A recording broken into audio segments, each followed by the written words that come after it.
নতুন বিয়ে শাদী করছো মামা, দিনকাল তো ভালোই যাইতেছে মনে হয় না? আরে মামা বিয়ে শাদী তো করো নাই, করলে বুঝছো?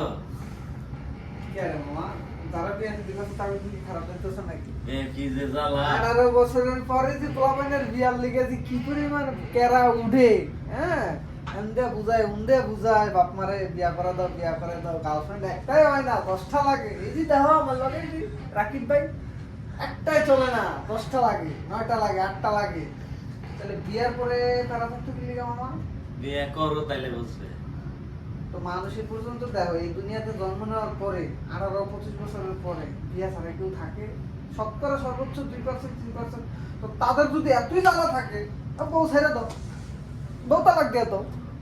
তোমার যদি লাইফে এতই কষ্ট থাকে বিয়া নিয়ে, বউ তালাক দিয়ে দাও। তাহলে আমারে ডিমোটিভেট কি আর করতেছ যে আমি যেন বিয়া দিয়া না করতে পারি? হ্যাঁ, তুমি যে মধু খাইছো ভাগিনা যেন এই মধু না খাইতে পারে।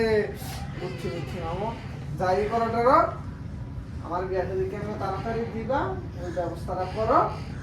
হ্যাঁ, চিন্তা ভাবনা করো, মেয়েটে দেখো, এইটাই কথা, আর কোনো কথা না। ঠিক আছে?